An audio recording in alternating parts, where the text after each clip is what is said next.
What's up, guys? Eric McCabe here. I know the sound is probably going to be pretty bad on this video, but I just kind of wanted to put something together real quick for you guys. Kind of an end of year, beginning of year, so to speak, video about what I've been doing, what's going on, and all that fun stuff. So here we are. It is January 1st, 2020 already, and I just kind of wanted to touch base a little bit on how great of a 2019 it really was for me personally. A lot of things happened in 2019. Mainly, the biggest thing that happened, obviously, was me taking a new position at Dynamic Discs, the team manager for DD. So now I'm the one responsible for making sure all the players are happy and signing new players, negotiating contracts, all that fun stuff. And let me tell you, it's a lot different now than it ever has been. Back in the day, I say that a lot, I know, back in the day I sound really old, but I guess I am a little old, so whatever, deal with it. Years ago, when I first was sponsored, nobody was really getting paid, it was, here's 100 discs, here's 200 discs for the season, here's your bonus structure, go out there, have fun. And that was it. Well, times have changed, and I think it's moving in the right direction. Absolutely. So, more and more players are getting paid now, which is good. It's not a bad thing, but obviously it doesn't make a lot of financial sense to just pay out everybody on the team. So unfortunately, we had to make some cuts. We had to kind of secure the ones. It wasn't easy. I'll tell you that right now. It was not an easy task to break down the team, see who wanted to stay, who had to go, that kind of stuff. It's never easy. Put yourself in my shoes if you think it's easy. I'll tell you right now, it's not. But that being said, I'm really stoked with the team we've got this year. Just sent out about 13 new agreements for about 13 new players that we're going to be putting on Team DD this year. We're still going to have a pretty solid tour team. Going to be awesome watching those guys and gals play, and a lot of ambassadors that we're putting on the team this year. And I think that's at the end of the day where the sport's going, where it's kind of evolved to, is making sure that we have a lot of ambassadors in areas that we're not oversaturated in, and making sure that they're putting our discs in new players' hands. Those TDs, players that are running a lot of events, running clinics, running our events, running the Trilogy Challenges, running the Match Play, running the Marksman League, and the new Veterans for Vets, all that fun stuff. So if you're asking yourself, how can I get sponsored by DD on this ambassador level? Well, it's pretty simple. Just keep doing what you're doing, killing events, running clinics, and it obviously helps if you run a bunch of our events as well. We obviously look out for that kind of stuff. So that's kind of where it's been the past couple months. Have been relatively busy for me, working a lot of nonstop hours with Denise and Brian Shintaku, obviously Taco, who is the team manager for Latitude 64 and Westside. We kind of tag team it, so to speak, and if anybody on any of the three teams needs anything, they can reach out to any one of us three. And so it's kind of cool, actually, being involved back in the team and getting to travel out to some more events and possibly playing some more. 2021 Pro Worlds coming right back to Emporia, Kansas. That was actually the last Pro Worlds that I played in, and I played pretty well. I think I got 9th place, or it was a top 10 finish. I don't remember exactly what. It might have been right at 10th, but either way, I'm excited for that one. That is definitely an event I'm going to be looking to play in 2021 Pro Worlds in Emporia, Kansas, and it's going to be fantastic. And another thing I'm excited for is to watch the players at the 2020 Glassbone Open play Jones Gold. I've been pushing for Jones Gold. We used a modified version of Jones Gold. I think it was back in 2014, but we got a modified version of it then. Now it's stretched. It is a legit par 68, 69, something like that, and it is truly legit. And one exciting thing that we are doing for that Rusco and Doug have implemented is baskets on the course that will be up all year round. We're pouring a new tee pad. and actually every Jones West tee pad that we're utilizing for Jones Gold is being replaced. So we're going to have brand new tee pads out there on some of those older ones. Some of those old tee pads have been there for 30 plus years, longer than I've even been playing. So those were some of the tee pads I originally played on. So it's pretty cool to see, DD stepping up and purchasing these tee pads so we can have a nice smooth event. But I'm really excited for the MPO and FPO to play Jones Gold and get some good feedback on it and make any tweaks that we may need to make to the course, kind of like we do at the Country Club every year. We did that. We made a couple small minor changes at the Country Club. I'm pretty excited for those changes as well. So MPO and FPO are going to get 2 rounds at Jones Gold and then 2 rounds at the Country Club. And it's going to be fantastic. I'm excited for the feedback, and we can go use that feedback and maybe minor change some of the courses if we need to move a basket or whatever it may be, so we can run the best Pro Worlds of all time. That's our goal. It's always a goal to always do the best, to just to continue that upward trend. It's not easy, but the passionate crew at DD is second to none in my personal opinion. I'm a little biased, obviously, but it's fantastic. So other things I've been working on is course design. Obviously, I've been doing a lot of course design stuff. This year, I put in my 44th course not too long ago. Actually, the 40th course that I had designed was down in Winfield, Kansas, at the Quail Valley at the Lodge, and that place is, man, I'm over at the farm. I'm sorry, not the Lodge, at the farm at Quail Valley. I'm very excited for this. I don't know if you guys have seen the trailers and the videos, the documentaries Bobby and I've been putting out for that, but we've got 2 out there now, so you can go to my YouTube page and watch those, and we'll have a 3rd one out when the course is actually physically going in the ground, when we're pouring the concrete for the tees, which they are starting to do pretty soon, actually. So that course is going to be fun. It's going to be a pretty big pro level course. We're going to have 2 tee pads on every single hole, a long and a short, and then we're also going to have 2 pin positions on every hole that we can move the basket back and forth for. So it's going to be a pretty cool course. There's a couple really big ponds, some nice tunnels, some nice tree shots, some open shots. It's going to be a nice variety of a couple things, and it's going to be a private pay-to-play course. So I've always said pay-to-play is the way to go, in my opinion, as long as the course is well manicured and taken care of, and that is absolutely going to be the case down there at the farm. So look for that to be opening sometime this spring.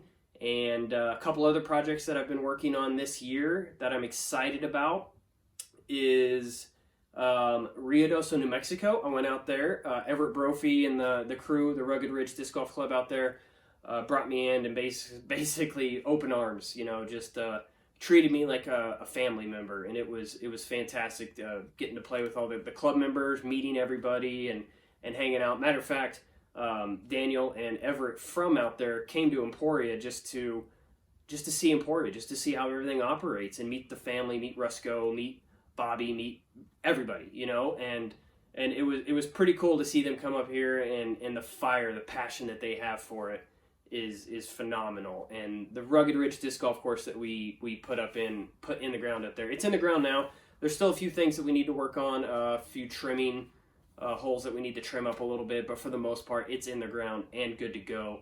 You can go check that out if you're ever in the Ruidoso, New Mexico area. Maybe not this time of year. I'm not sure if they've got a lot of snow on the ground, but I would assume they've got at least a little bit. But definitely check that out. It's been getting great reviews. A lot of people have been really excited about that one. So that's one of the ones I'm really excited about. May, we're going to be running the first event out there, so I believe it's the weekend after the Glassbone Open. So when everybody's kind of making their way out west, hoping some players go down and check it out. But if you're ever in that area, definitely go check out the Rugged Ridge Disc Golf Course at Moon Mountain. So another one that I worked on earlier in the year was Kamloops up in BC. Emac Island is what I've kind of tagged in the course. It's actually MacArthur Island. They call it Mac Island, but it's an awesome course. They had a big championship, bigger, longer style of course at one time. They lost a lot of trees due to the beetle a few years back, and they've just been kind of struggling a little bit with the courses. They've got one now at Rose Hill, and it's an awesome course. I actually, when I visited, I got to play it a bunch of times. I used to actually go out and play the Canadian Nationals out there, and I met a lot of great friends out there. Picked up a couple of the players from there as well to put on the team. And Carrie and Chad, shout out. You guys are amazing. Keep doing what you're doing up there. But this course at Mack Island is awesome. It's actually on an island, and it's an old kind of executive style golf course. So it's really short as far as a golf course goes. But there's a couple holes that are stretched out. But I would pin it as more of a beginner friendly course, because they didn't really have that beginner friendly course in the area. And I can't stress how important that is. If you don't have a course in your city, your community, and you're trying to come in and put in this big, massive championship level course, that's fantastic. That's a great idea to a certain degree. But if you're doing that, I definitely recommend putting in shorter tees, shorter pins, just so you don't scare people off when they're coming out and trying to play for the first time. And Mack Island is definitely a shorter course that you can go out and get some birdies on, but it's also technical. You know, it's one of those courses that if you're just off a little bit, you're going to probably struggle a little bit. There's a little bit of OB out there, some natural OB, some water when the ponds are up, and it's a great course. I'm really excited about how it came out. So if you're ever in Kamloops, BC, make sure you check out Mack Island. Those are a couple courses that I've worked on. Another one that I did a little closer to home is down in Durant, Oklahoma. And on our way down to Christmas, on Christmas on our way down to Texas, we actually got to stop and check out the course. The baskets are in the ground. The tees are not poured yet, but that's what I was there to do, just to kind of verify where everything goes and make sure that the frames that are up are in the right spots and all that good stuff. And there's still a little bit of work to do out there. There's some trimming that needs done, and obviously the tee pads need poured, but that's a phenomenal course in that area too. They had already had a shorter course in town, so this one is out at Durant Lake, and we decided let's go big with it. Let's do something big and make it more champion level. And this is also a course that has 2 tee pads, 2 basket positions on each hole, and it's cool. I got to play it, and I was very, very happy with how it came out. And there's a lot of just like placement type holes, true par 4s and 5s, and it's a big course, and it's going to be windy out there a lot of the time, because 1, it's in Oklahoma, and 2, it's on a lake, so it's always going to be probably a little bit of breeze, but it's a great course. There's some wooded holes where you can get away from the wind, but if you're ever in Oklahoma, Durant, check it out. It's not too far from the Texas state line over on Highway 75. There's a big casino there if you're into that, but definitely, if you're in one of those areas, definitely go check out one of those courses. So the other courses that I'd done this year, a lot of them had been a little bit more local, but I did travel out to Littleton, Maine, and put in a course up there. It's way up north. Littleton, Maine is almost Canada. It's really close. Kevin Rogers brought me up to install his course, and it's a cool piece of property too. I mean, I can't say that enough. All these courses that I've been putting in and designing the property has just been awesome to work with. And that is no exception. And got to go hang out with some crew up there and play some disc golf up in that area as well. They're under a lot of snow right now, so that course is currently on hold. But there's definitely going to be some events run out there, some leagues and all that good stuff. So Littleton, Maine's another one to check out. While I was in that area, I had also worked on a course in Binghamton, New York. So this was a really cool project for me, because Denise lived in New York for quite some time. She lived about an hour north of there, just outside Syracuse. So it's about an hour and a half south of there. And it's cool. Another cool course. What do you know? But this one it's an 18-hole course, 2 tees, 2 pins, all that fun stuff. And it's like half the course is through the woods. Actually like 6 holes, and then 6 holes through the woods with some elevation, some big open bomber style holes, a nice pond you got to throw through. So there's still quite a bit of work that needs done on that one. I know that they had kind of started doing a little bit more work in clearing the fairways and everything, but of course it's wintertime up there, so it's a little challenging at times with some of the snow that they get. But if you're close to Binghamton, New York, and you want to lend a hand, please reach out to the club and see if they need any help clearing some fairways or whatever. I mean, every little bit helps. They've got quite a bit more work to do, but it's going to be fun. It's going to be a phenomenal course as well. I mean, all these courses have just been so much fun, just keeping me busy all year long, which is why I've only played 3 maybe tournaments. I think I played 2 tournaments and 1 like flex start C-tier type of an event, and all 3 of these were in Emporia, Kansas this year. So that kind of tells you where my focus has been this past year in 2019 was installing courses, and then toward the end of the year is focusing on team. So moving forward, 2020 is going to be a phenomenal year as well. I've got a lot of projects in the works for courses. I've got a lot of fun events that I'm going to be traveling to. We're going to be heading out to Europe again this year for the Tourney, and I'm excited for that one. Didn't make it to Europe in 2019, but I am going to make it back in 2020. A few of us are going to head out that way. And one other little thing I want to tell you about is a course I designed in 2018 up in Alaska. So just north of Anchorage, Alaska. Pretty cool little place called Meyer Lake. And Steve and Mike had hired me to come out, and I didn't know what to expect. I had no idea what to think. I mean, going to Alaska, I mean, that's just a bucket list regardless. So getting able to put a course in the ground up there, wow, phenomenal. Super stoked. So if you're watching this and you're looking for a bucket list trip, more details will be coming on this very soon, but July. Mark your calendars. July, just, the week after Junior Worlds, whatever that is, look that up. That week, be prepared, be ready. It's going to be a phenomenal time. We're going to host an event out there. This is actually the first where we've talked about it that anybody's talked about. We've kind of kept it under wraps a little bit, but Doug and I have been working with Steve on a lot of cool things that we're going to have in place out there. And who doesn't want to go to Alaska? So you start saving your pennies now. You can make that happen. And the course is going to be cool. Go figure. I mean, who doesn't want to go play in Alaska? We're talking about maybe doing a midnight round because the sun really never goes down. Like 2 o'clock in the morning, I think it peaks down behind the mountains for a little bit. But from like 10 p.m. until 4 or 5 a.m., it just feels like 8 p.m. in the middle of summer. So it's just kind of like that dusk feeling. So you can get out and play all night. You lose track of time, and it's going to be cool.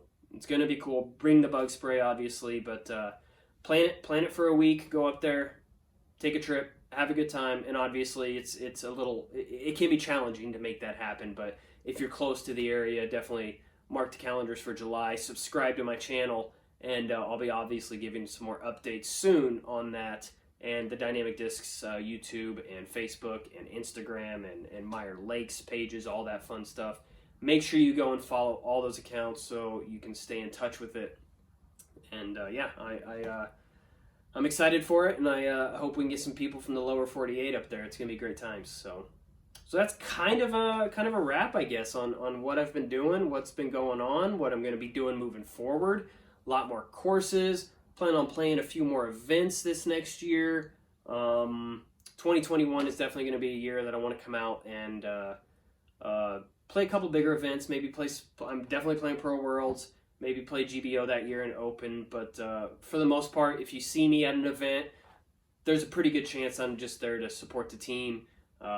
Be great times. I'm very excited for that this year to go out and be a part of it, carry their bags, because let's face it, I mean, I've been there. I traveled for 12 years or something like that on the road, so I feel like I'm the best person for this position.